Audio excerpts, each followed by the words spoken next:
สวัสดีวันนี้ทอมจะมารีวิวเกี่ยวกับการใช้เหนียวแฮร์โลชั่นได้ไป3 เดือนแล้วเนาะหลังจากที่รูปนี้ที่กำลังเริ่มในการใช้แล้วมื้อนี้คือใช้ไปได้3 เดือนเต็มแล้ว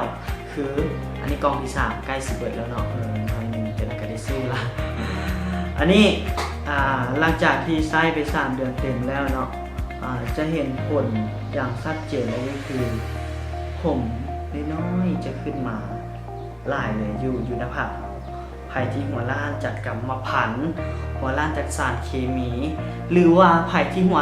ผมหล่นโดยที่บ่ฮู้สาเหตุเป็นการเริ่มต้นการใช้ตัวนี้เพื่อบำรุงให้ได้ผลแท้ 100% อันนี้อยากบอกต่อให้ทุกคนเนาะและการใช้ควบคู่กับเซรั่ม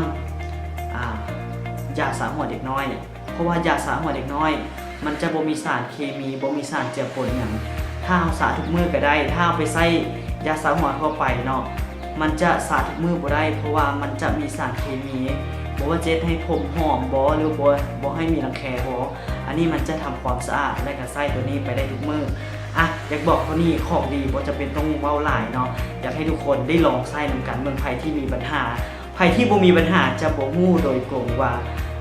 การที่ผมหล่นหัวล้านมันเป็นแนวใดสำหรับวันนี้ลาไปก่อนบ๊ายบาย